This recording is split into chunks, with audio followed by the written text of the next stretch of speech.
Évidemment, pour jouer un couple, le fait de se connaître très bien, il y a un truc à ne pas créer puisqu'il est là. Puisqu'on s'aime, on sait très bien qu'on va pas se juger. Donc il me propose un truc, je trouve ça pas bien, je dis non, il se vexe pas. Et l'inverse est vrai. Et en même temps, on se porte parce qu'il y a une espèce de truc pas de compète positive entre les Ouais, deux. on Donc ça, s'amuse c'était à très agréable. surenchérir, Ouais. quoi. Dès l'écriture, vous avez senti que vous aviez de beaux personnages à Mm. défendre.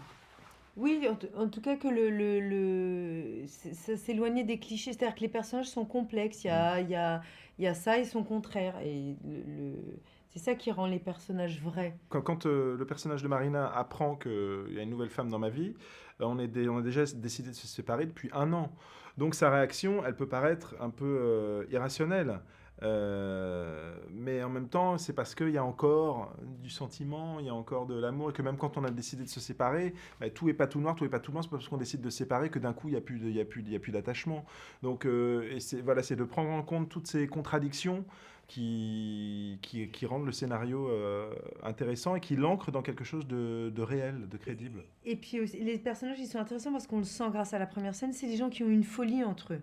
Ils ont Mm. une vie normale, ils ont des métiers normaux, c'est pas des gens qui sont dans la marge, mais ils sont mus par une folie, ce qui les nourrit ensemble, c'est une espèce d'excitation, d'adrénaline, on sent, c'est chargé, il y a une charge érotique dans le couple, ils aiment bien la lutte, ils aiment bien la confrontation, la vie les a lissés, mais au fond, la manière dont ils décident de divorcer, elle est dingue aussi. Ils décident de divorcer intelligemment, de peur qu'un jour, ce soit vraiment trop glauque de pas s'aimer. Il est bidon ce postulat. Mm. Et puis en plus, ils décident de divorcer, ils vont chez le juge, ils font tout bien, sauf qu'ils oublient de le dire à leurs enfants. En fait, c'est deux personnages dingues, mais la question n'est jamais de jouer leur folie. Et ça, c'est un truc très vrai. Moi, je me méfie toujours des gens très lisses. C'est-à-dire que quand la photo est parfaite, en général, ça cache un truc. Voilà. Et c'est un peu le cas de ce couple-là, et c'est pour ça que moi, il m'intéresse. Tourner avec des enfants, c'est toujours particulier. Là, on vous laisse finalement exprimer le sadisme qu'on n'a pas le droit d'exprimer. C'est bien dommage. Il était temps, hein. C'est quelque chose aussi qui vous plaisait, le fait de vous lâcher. De massacrer des gosses, Le scène du c'est un yaourt. argument pour, évidemment. La scène du yaourt, je sais Évidemment. pas, jeter un yaourt sur un gamin, je pense, sur un ado, je pense que Alors, c'est il se trouve quelque que moi, chose. je l'ai déjà fait dans ma vie parce que j'ai des enfants.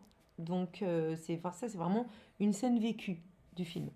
Mais bah, moi, faire du mal à des gosses, Bah ça oui, t'a plu. moi dès que c'est transgressif, ça me fait rire. Donc, mais ce qui était important, c'était que ça reste drôle.